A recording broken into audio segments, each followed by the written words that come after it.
السلام علیکم ورحمۃ اللہ وبرکاتہ۔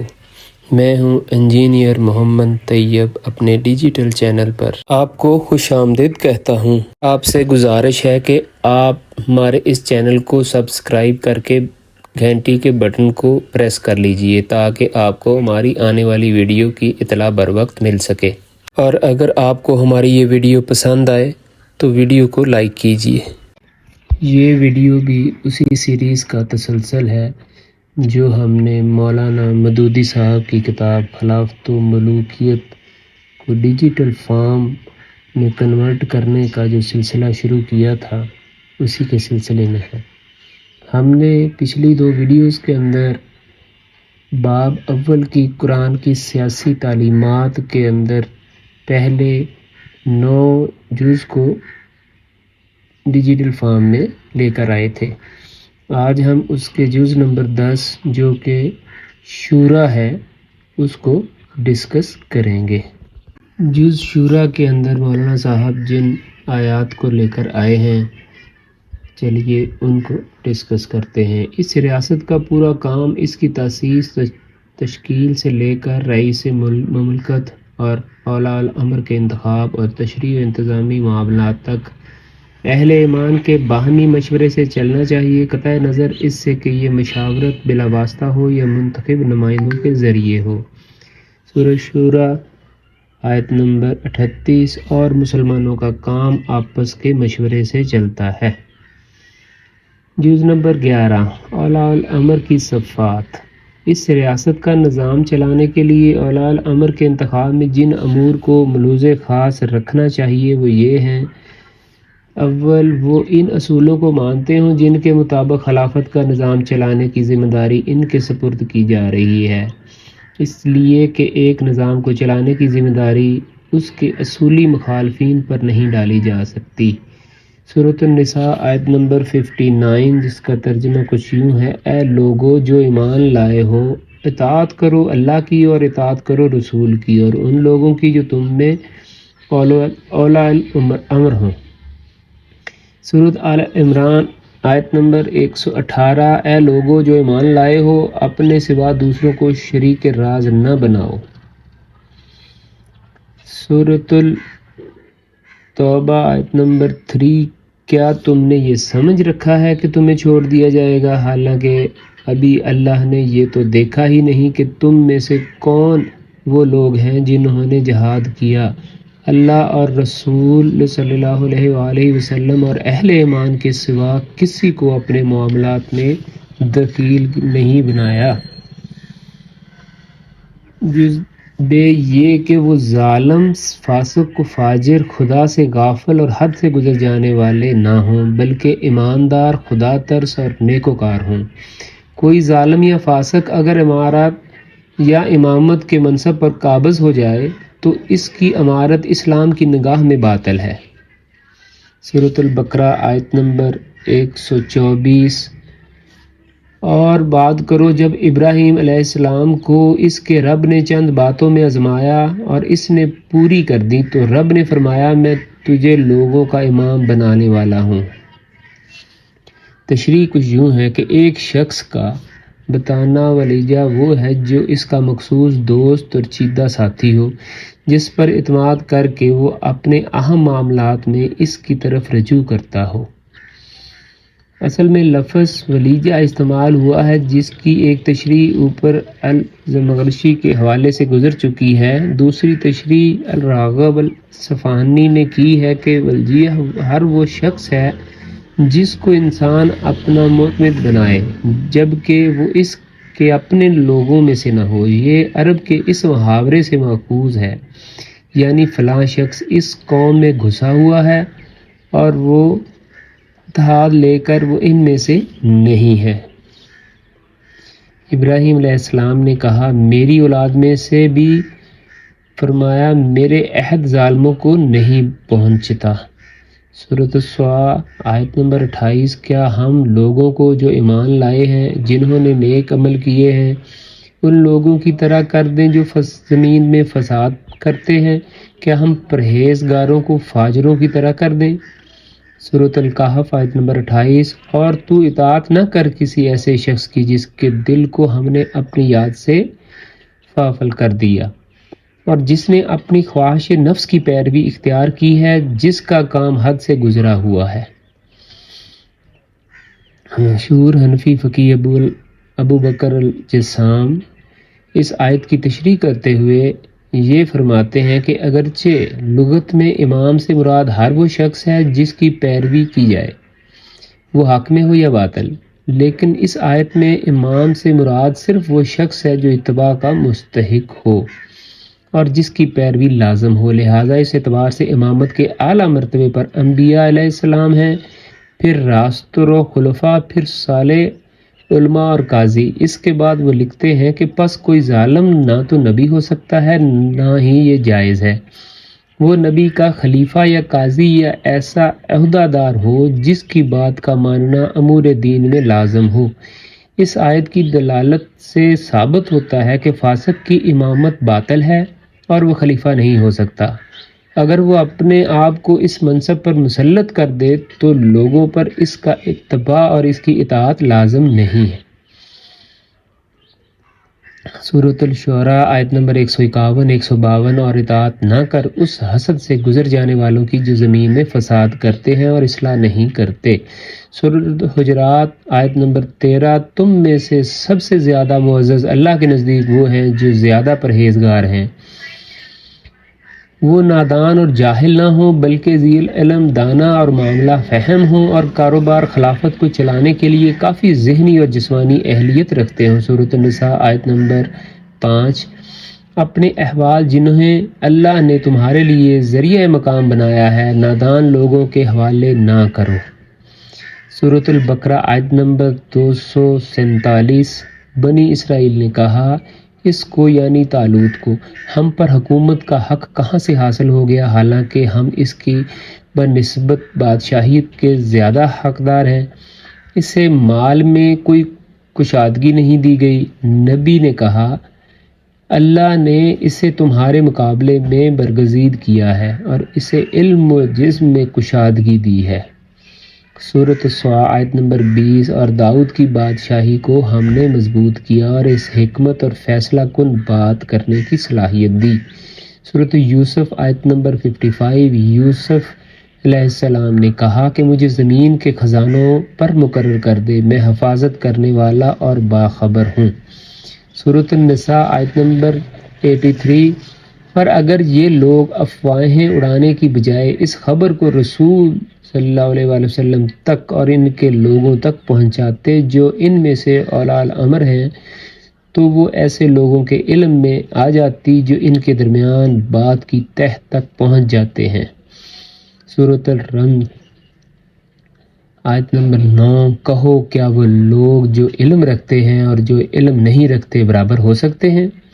وہ ایسے ایماندار ہوں کہ ذمہ داریوں کا بوجھ ان پر اعتماد کے ساتھ رکھا جا سکے۔ سورۃ النساء آیت نمبر 58، اللہ تم کو حکم دیتا ہے کہ امانتیں بالامانت کے حوالے کرو، امانتیں اہل امانت کے حوالے کرو۔ جز نمبر 12، دستور کے بنیادی اصول۔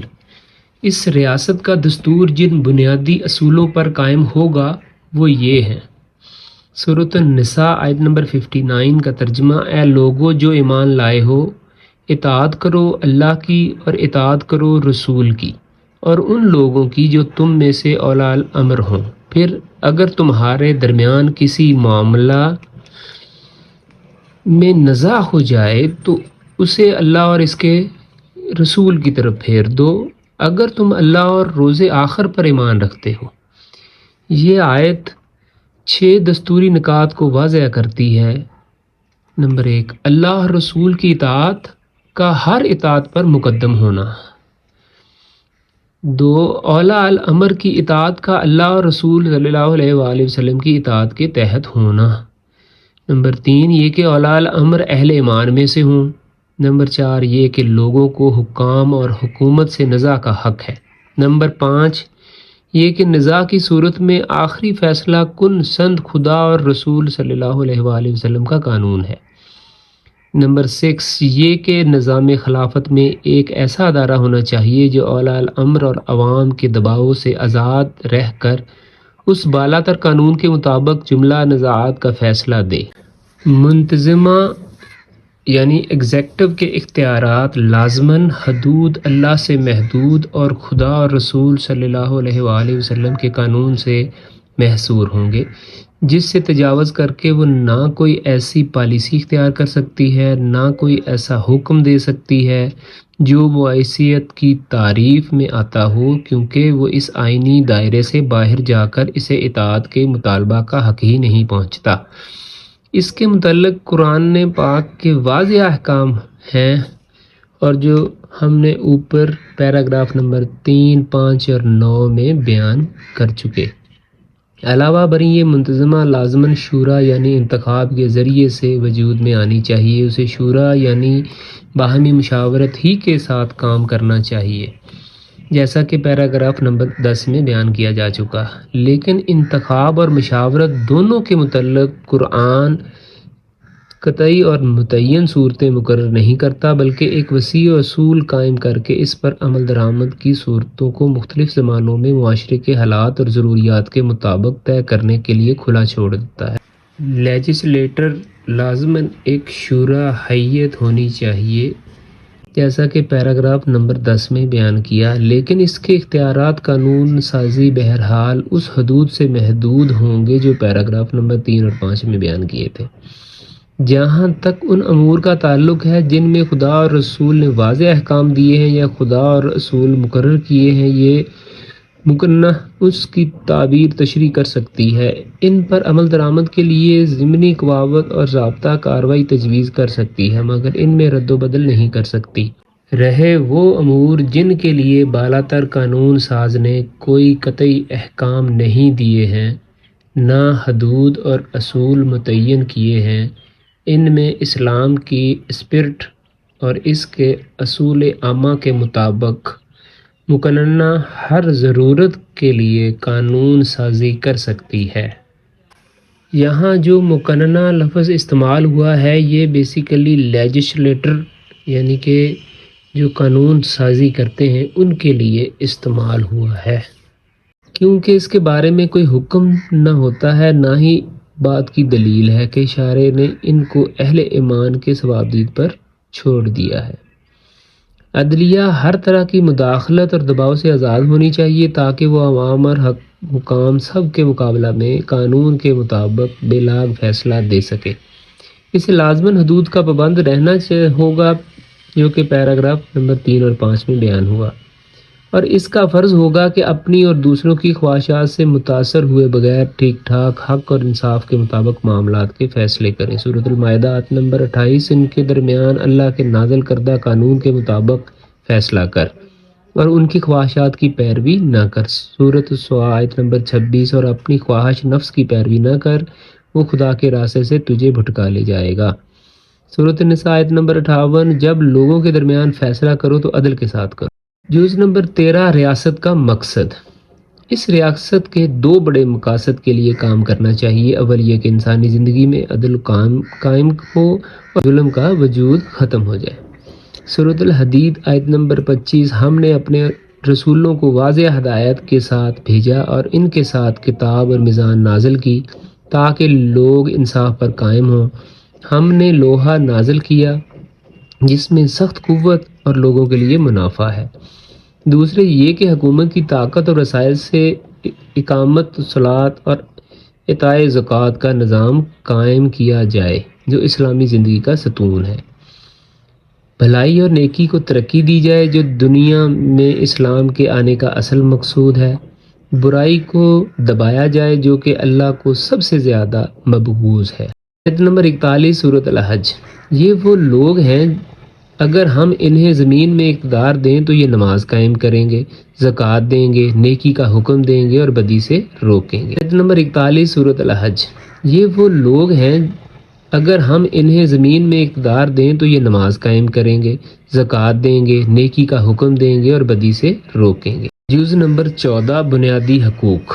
اس نظام میں رہنے والے مسلم اور غیر مسلم باشندوں کے بنیادی حقوق یہ ہیں جنہیں تعدی سے محفوظ رکھنا ریاست کا فرض ہے۔ الف جان کا تحفظ، کسی جان کو جس سے اللہ نے حرام کیا ہے حق کے بغیر قتل نہ کرو۔ بے حقوق ملکیت کا تحفظ، اپنے مال آپس میں ناجائز طریقوں سے نہ کھاؤ۔ سورۃ النساء آیت نمبر 29 کا یہ ترجمہ تھا۔ عزت کا تحفظ، سورۃ الحجرات آیت نمبر 11 اور 12، کوئی گروہ دوسرے گروہ کا مذاق نہ اڑائے اور نہ تم ایک دوسرے کو عیب لگاؤ، نہ ایک دوسرے کو برے لقب دو، نہ تم میں سے کوئی کسی کی پیٹھ پیچھے اس کی بدی کرے۔ نجی زندگی یعنی کہ پرائیویٹ کا تحفظ، اپنے گھروں کے سوا دوسرے گھروں میں داخل نہ ہو جب تک کہ اجازت نہ لو۔ سورۃ النور آیت نمبر 27 تھا یہ ترجمہ۔ سورۃ الحجرات کا آیت نمبر 12، اور لوگوں کے بھید نہ ٹٹول لو۔ ظلم کے خلاف آواز اٹھانے کا حق، اللہ برائی پر زبان کھولنا پسند نہیں کرتا الا یہ کہ کسی پر ظلم ہوا ہو۔ امر بالمعروف نہی عن المنکر کا حق، جس میں تنقید کی آزادی کا حق بھی شامل ہے۔ سورۃ المائدہ آیت نمبر 78 اور 79، بنی اسرائیل میں جن لوگوں نے کفر کیا ان پر داؤد اور عیسیٰ ابن مریم کی زبان سے لعنت کی گئی، یہ اس لیے کہ انہوں نے نافرمانی کی اور وہ زیادتیاں کرتے تھے، ایک دوسرے کو برے کاموں کے ارتکاب سے روکتے نہ تھے، بہت بری بات تھی جو وہ کرتے تھے۔ سورۃ الاعراف آیت نمبر 165، ہم نے عذاب سے بچا لیا ان لوگوں کو جو برائی سے روکتے تھے اور پکڑ لیا ان ظالموں کو عذاب سخت میں اس فسق کے بدلے جو وہ کرتے تھے۔ آیت نمبر 110 آل عمران، تم وہ بہترین امت ہو جسے نکالا گیا ہے، لوگوں کے لیے تم نیکی کا حکم دیتے ہو اور بدی سے روکتے ہو، اللہ پر ایمان رکھتے ہو۔ ذیل آزادی اجتماع، فریڈم آف ایسوسی ایشن کا حق بشرطے کہ وہ نیکی اور بھلائی کے لیے استعمال ہو، معاشرے میں تفرقے کے بنیادی اختلافات برپا کرنے کا ذریعہ نہ بنایا جائے۔ سورۃ آل عمران آیت نمبر 104 105، اور ہونا چاہیے تم میں سے ایک ایسا گروہ جو دعوت دے بھلائی کی طرف اور حکم دے نیکی کی طرف اور روکے بدی سے، ایسے کہ لوگ فلاح پانے والے ہوں، اور نہ ہو جائے ان لوگوں کی طرح جو متفرق ہو گئے اور جنہوں نے اختلاف کیا جبکہ ان کے پاس واضح ہدایت آ چکی تھی، ایسے لوگوں کے لیے بڑا عذاب ہے۔ ضمیر و اطفال کی آزادی کا حق، سورۃ البقرہ آیت نمبر 56، دین میں جبر نہیں ہے۔ سورۃ یونس آیت نمبر 99، کیا تو لوگوں کو مجبور کرے گا، وہ مومن ہو جائیں گے۔ سورۃ البقرہ آیت نمبر 91، فتنہ قتل سے شدید تر چیز ہے۔ مذہبی دل آزاری سے تحفظ کا حق، سورۃ الانعام آیت نمبر 108، یہ لوگ خدا کو چھوڑ کر جن معبودوں کو پکارتے ہیں انہیں گالیاں نہ دو۔ اس معاملہ میں قرآن یہ صراحت کرتا ہے کہ مذہبی اختلافات میں علمی بحث تو کی جا سکتی ہے مگر وہ احسن طریقے سے ہونی چاہیے۔ سورۃ العنکبوت آیت نمبر 46، اہل کتاب کے ساتھ بحث نہ کرو مگر احسن طریقے سے۔ یہ حق کہ ہر شخص صرف اپنے اعمال کا ذمہ دار ہو اور دوسروں کے اعمال کی ذمہ داری میں اسے نہ پکڑا جائے۔ سورۃ النجم آیت نمبر 38، ہر متفنس جو برائی کماتا ہے اس کا وبال اسی پر ہے، اور جو کوئی بوجھ اٹھانے والا کسی دوسرے کا بوجھ نہیں اٹھاتا۔ یہ حق کہ کسی شخص کے خلاف کوئی اور کارروائی ثبوت کے بغیر اور انصاف کے معروف تقاضے پورے کیے بغیر نہ کی جائے۔ سورۃ الحجرات آیت نمبر 6، اگر کوئی فاسق تمہارے پاس کوئی خبر لے کر آئے اور تحقیق کر لیا کرو، ایسا نہ ہو کہ تم گروہ کو بے جانے بوجھے نقصان پہنچا دو اور پھر اپنے کیے پر پچھتاؤ۔ سورۃ بنی اسرائیل آیت نمبر 36، کسی ایسی بات کے پیچھے نہ لگ جاؤ جس کا تمہیں علم نہ ہو۔ سورۃ النساء آیت نمبر 58، اور جب لوگوں کے معاملات میں فیصلہ کرو تو عدل کے ساتھ کرو۔ یہ حق کہ حاجت مند اور محروم افراد کو ان کی ناگزیر ضرورت زندگی فراہم کی جائیں۔ سورۃ الذاریات آیت نمبر 19، ان کی باتوں میں حق ہے مدد مانگنے والے کا اور محروم کا۔ یہ حق کہ ریاست اپنی رعایا میں تفریق اور امتیاز نہ کرے بلکہ سب کے ساتھ یکساں برتاؤ کرے۔ سورۃ القصص آیت نمبر 4۔ فرعون نے زمین میں سر اٹھایا اور اس کے باشندوں کو گروہوں میں تقسیم و سیادن میں سے ایک گروہ کو کمزور بنا کر رکھتا تھا، یقیناً وہ مفسد لوگوں میں سے تھا۔ جز نمبر 15۔ باشندوں پر حکومت کے حقوق۔ اس نظام میں باشندوں پر حکومت کے حقوق یہ ہیں: پہلا یہ کہ وہ اس کی اطاعت کریں۔ سورۃ النساء آیت نمبر 59۔ اطاعت کرو اللہ کی اور اطاعت کرو رسول کی اور ان لوگوں کی جو تم میں سے صاحب امر ہوں۔ 2 نمبر یہ کہ قانون کے پابند ہوں اور نظم میں خلل نہ ڈالیں۔ سورۃ الاعراف آیت نمبر 75۔ زمین میں فساد نہ کرو اس کی اصلاح ہو جانے کے بعد۔ سورۃ المائدہ آیت نمبر 33۔ جو لوگ اللہ اور رسول سے جنگ کرتے ہیں اور زمین میں فساد پھیلاتے ہیں ان کی سزا یہ ہے کہ قتل کیے جائیں یا صلیب دیے جائیں۔ سورۃ المائدہ آیت نمبر 2۔ نیکی اور پرہیزگاری میں تعاون کرو۔ 4 نمبر جز یہ کہ وہ دفاع کا کام جان اور مال سے اس کی پوری مدد کریں۔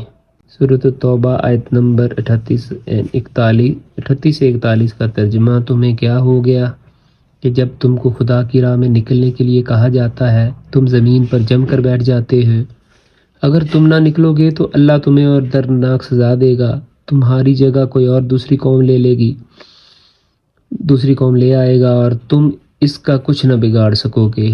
نکلو خواہ تم ہلکے ہو یا بھاری، جہاد کرو اللہ کی راہ میں اپنی جان و مال سے، یہ تمہارے لیے بہتر ہے اگر تم جانو۔ جز نمبر 16۔ خارجی سیاست کے اصول۔ اسلامی ریاست کی خارجی پالیسی کے متعلق جو اہم قرآن میں دی گئی ہیں وہ یہ ہیں: پہلا، عہد و پیمان کا احترام اور اگر معاہدہ ختم کرنا ناگزیر ہو تو اس سے دوسرے فریق کو خبردار کر دینا چاہیے۔ سورۃ بنی اسرائیل آیت نمبر 34۔ عہد وفا کرو، یقیناً عہد کے متعلق باز پرس ہوگی۔ سورۃ النحل آیت نمبر 91 اور 92۔ اللہ کے عہد کو پورا کرو جب کہ تم معاہدہ کرو اور قیمتیں پختہ کر لینے کے بعد ان کو نہ توڑو اور نہ ہو جاؤ اس عورت کی طرح جس نے اپنا ہی محنت کا کاتا ہوا سود ٹکڑے ٹکڑے کر دیا۔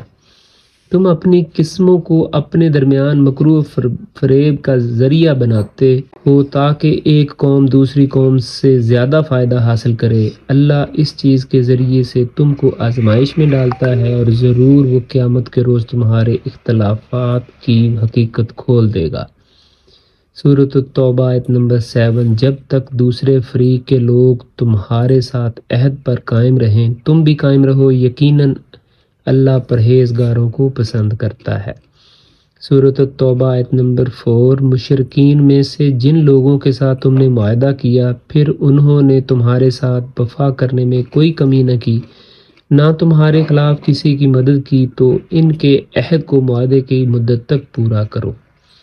سورۃ الانفال آیت نمبر 42۔ اگر دشمن کے علاقے میں رہنے والے مسلمان تم سے مدد مانگیں اور مدد کرنا تمہارا فرض ہے، مگر یہ مدد کسی ایسی قوم کے خلاف نہیں دی جا سکتی جس سے تمہارا معاہدہ ہو۔ سورۃ الانفال آیت نمبر 58۔ اگر تمہیں کسی قوم سے خیانت بد عہدی کا اندیشہ ہو جائے تو ان کی طرف پھینک دو ان کا عہد برابری ملحوظ رکھ کر، یقیناً اللہ خائنوں کو پسند نہیں فرماتا۔ دوسرا، معاملے میں دیانت داری اور راست بازی۔ سورۃ النحل آیت نمبر 94۔ اپنی قسموں کو اپنے درمیان فکر و فریب کا ذریعہ نہ بناؤ۔ نمبر 3، بین الاقوامی عدل۔ سورۃ المائدہ آیت نمبر 8۔ اگر کسی گروہ کی دشمنی تم کو اتنا مشتعل نہ کر دے کہ تم انصاف کرو کہ یہی خدا ترسی سے زیادہ مناسب رکھتا ہے۔ نمبر 4، جنگ میں غیر جانبدار ممالک کے حدود کا احترام۔ سورۃ النساء آیت نمبر 90۔ یعنی تمہارے اور ان کے درمیان جو معاہدہ یا صلح نامہ ہوا تھا اس کے فسخ ہو جانے کی اطلاع انہیں دے دو تاکہ فریقین اس کے فسخ ہونے کا علم میں برابر ہو جائیں۔ اگر تم ان کے خلاف کوئی کارروائی کرو تو فریق ثانی اس خیال میں نہ رہے کہ تم نے اس سے بد عہدی کی ہے۔ یعنی دھوکہ دینے کی نیت سے معاہدہ نہ کرو۔ فریق ثانی تو تمہاری قسموں کی بنا پر تمہاری طرف سے مطمئن ہو جائے گا اور تمہارا ارادہ یہ ہوگا کہ موقع پا کر اس سے ودر کرو گے، اور اگر وہ یعنی دشمن سے ملے ہوئے منافق مسلمان نہ مانے تو ان کو پکڑو اور قتل کرو جہاں پاؤ، سوائے ان لوگوں کے جو کسی ایسی قوم سے جا ملیں جس کے ساتھ تمہارا معاہدہ ہو۔ نمبر 5، صلح پسندی۔ سورۃ الانفال آیت نمبر 61، اگر وہ صلح کی طرف مائل ہوں تو تم بھی مائل ہو جاؤ۔ فساد الارض، اور زمین میں اپنی بڑائی قائم کرنے کی کوشش سے اجتناب کرو۔ سورۃ القصص آیت نمبر 73، اور آخرت کا گھر تو تم ان لوگوں کے لیے مخصوص کریں گے جو زمین میں اپنی برتری نہیں چاہتے اور نہ فساد کرنا چاہتے ہیں، نیک انجام پرہیزگار لوگوں کے لیے ہے۔ غیر معاہد یعنی جن کے ساتھ معاہدہ نہیں ہے، طاقتوں سے دوستانہ برتاؤ۔ اللہ تم کو اس بات سے نہیں روکتا کہ جن لوگوں نے تم سے دین کے معاملے میں جنگ نہیں کی ہے اور تمہیں تمہارے گھروں سے نہیں نکالا، ان کے ساتھ تم نیک سلوک اور انصاف کرو، یقیناً اللہ انصاف کرنے والوں کو پسند کرتا ہے۔ 8 نمبر، نیک معاملہ کرنے والوں سے نیک برتاؤ۔ سورۃ الرحمن آیت نمبر 60، کہ احسان کا بدلہ احسان کے سوا کچھ اور ہو سکتا ہے۔ 9 نمبر، زیادتی کرنے والوں کے ساتھ اتنی ہی زیادتی جتنی انہوں نے کی ہو۔ سورۃ البقرہ آیت نمبر 194، پس جو کوئی تم پر زیادتی کرے تو تم بھی اس پر بس اتنی ہی زیادتی کر لو جتنی اس نے کی تھی، اور اللہ سے ڈرو، جان رکھو بے شک اللہ پرہیزگاروں کے ساتھ ہے۔ سورۃ النحل آیت نمبر 126، اگر بدلہ لو تو اتنا ہی لو جتنا تمہیں ستایا گیا ہو، اگر صبر کرو تو بہتر ہے صبر کرنے والوں کے لیے۔ سورۃ الشورى آیت نمبر 40 سے 42، اور برائی کا بدلہ اتنی ہی برائی سے جتنی کی گئی ہو، پھر جو معاف کر دے اور اصلاح کرے تو اس کا اجر اللہ کے ذمہ ہے، اللہ ظالموں کو پسند نہیں کرتا، اور وہ لوگ قابل گرفت نہیں ہیں جن پر ظلم کیا گیا ہو، اس کے بعد وہ اس کا بدلہ لیں۔ قابل گرفت تو وہ ہیں جو لوگوں پر ظلم کرتے ہیں اور زمین میں ناحق سرکشی کرتے ہیں، ایسے لوگوں کے لیے دردناک سزا ہے۔ اسلامی ریاست کی خصوصیات۔ قرآن کے ان 16 نکات میں جن ریاست کی تصور ہمارے سامنے آتی ہے، اس کے نمایاں خصوصیات یہ ہیں۔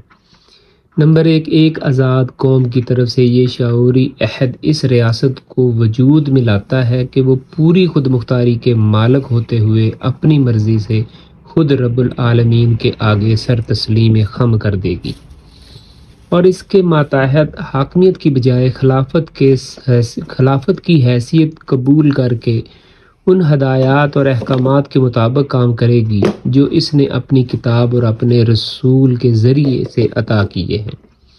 نمبر 2، وہ حاکمیت کو خدا کے لیے خالص کرنے کی حد تک تھیوکریسی کے بنیادی نظریے سے متفق ہے، اگر اس نظریے پر عمل درآمد کرنے میں اس کا راستہ تھیوکریسی سے الگ ہو،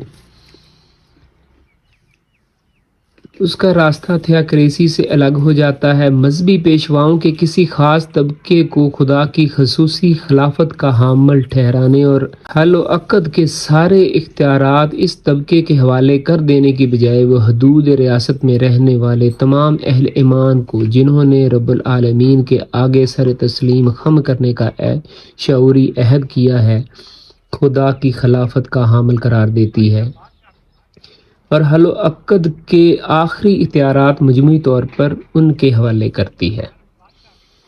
نمبر 3، وہ جمہوریت کے اس اصول میں ڈیموکریسی سے متفق ہے کہ حکومت کا بننا اور بدلنا اور چلایا جانا بالکل عوامی رائے سے ہونا چاہیے، لیکن اس میں عوام المطلق العنان نہیں ہوتے کہ ریاست کا قانون، اس کے اصول حیات، اس کی داخل و خارجی سیاست اور اس کے وسائل و ذرائع سب کو ان کی خواہشات کے تابع ہوں، پر جدھر وہ مائل ہوں وہ یہ ساری چیزیں بھی اس طرف مڑ جائیں، بلکہ اس میں خدا اور رسول کا بالاتر قانون اپنے اصول و حدود اور اخلاقی احکام و ہدایات سے عوام کی خواہشات پر ضبط قائم رکھتا ہے۔ اور ریاست ایک ایسے متعین راستے پر چلتی ہے جسے بدل دینے کے اختیارات نہ اس کی منتظمہ کو حاصل ہوتے ہیں، نہ عدلیہ کو، نہ متفقہ کو، نہ مجموعی طور پر پوری قوم کو، الا یہ کہ قوم خود اپنے عہد کو توڑ دینے کا فیصلہ کر کے دائرہ امان سے نکل جائے۔ نمبر 4، وہ ایک نظریاتی ریاست ہے جس کو چلانا فطرتاً انہی لوگوں کا کام ہو سکتا ہے جو اس کے بنیادی نظریے اور اصول کو تسلیم کرتے ہیں، لیکن تسلیم نہ کرنے والے جتنے لوگ بھی اس کی حدود میں تابع قانون ہو کر رہنا قبول کر لیں گے، انہیں وہ تمام مدنی حقوق اسی طرح دیتی ہے جس طرح تسلیم کرنے والوں کو دیتی ہے۔ نمبر 5، وہ ایک ایسی ریاست ہے جو رنگ و نسل، زبان یا جغرافیائی کی صعوبتوں کی بجائے صرف اصول کی بنیاد پر قائم ہوتی ہے۔ زمین کے ہر گوشے میں نسل انسانی کے جو افراد بھی چاہیں ان اصول کو قبول کر سکتے ہیں، کسی امتیاز و تعصب کے بغیر بالکل مساوی حقوق کے ساتھ اس نظام میں شامل ہو سکتے ہیں۔ دنیا میں جہاں بھی ان اصولوں پر کوئی حکومت قائم ہوگی وہ لازماً اصول حکومت اسلامی حکومت ہی ہوگی، خواہ وہ افریقہ میں ہو یا امریکہ میں، یورپ میں ہو یا ایشیا میں، اور اس کے چلانے والے خواہ گورے ہوں یا کالے یا زرد۔ اس نوعیت کی خالص اصولی ریاست کے لیے ایک عالمی ریاست بن جانے میں کوئی رکاوٹ نہیں، لیکن اگر زمین کے مختلف حصوں میں بہت سی ریاستیں بھی اس نوعیت کی ہوں تو وہ سب کی سب یکساں اسلامی ریاستیں ہوں گی۔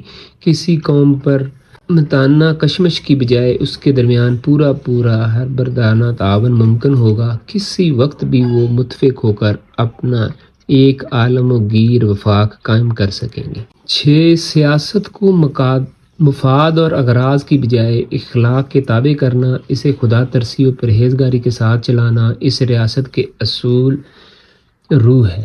اس میں فضیلت کی بنیاد صرف اخلاقی فضیلت ہے۔ اس کے کار فرماؤں اور اہل مل و عقد کے انتخاب میں بھی ذہنی و جسمانی صلاحیت کے ساتھ اخلاقی پاکیزگی سب سے زیادہ قابل لحاظ ہے۔ اس کے داخلی نظام کو بھی ہر شعبہ دیانت و امانت اور بے لاگ و عدل انصاف پر چلنا چاہیے، اور اس کی خارجہ سیاست کو بھی پوری راست بازی، قول و قرار کی پابندی، امن پسندی اور بین الاقوامی عدل اور حسن سلوک پر قائم ہونا چاہیے۔ یہ ریاست محض پولیس کے فرائض انجام دینے کے لیے نہیں، اس کا کام صرف نظم و ضبط قائم کرنا اور سرحد کی حفاظت کرنا ہو، بلکہ یہ ایک مقصدی ریاست ہے جسے ایجابی طور پر اجتماعی عدل و بھلائیوں کے فروغ اور برائیوں کے استحصال کے لیے کام کرنا چاہیے۔ حقوق اور مرتبے اور مواقع میں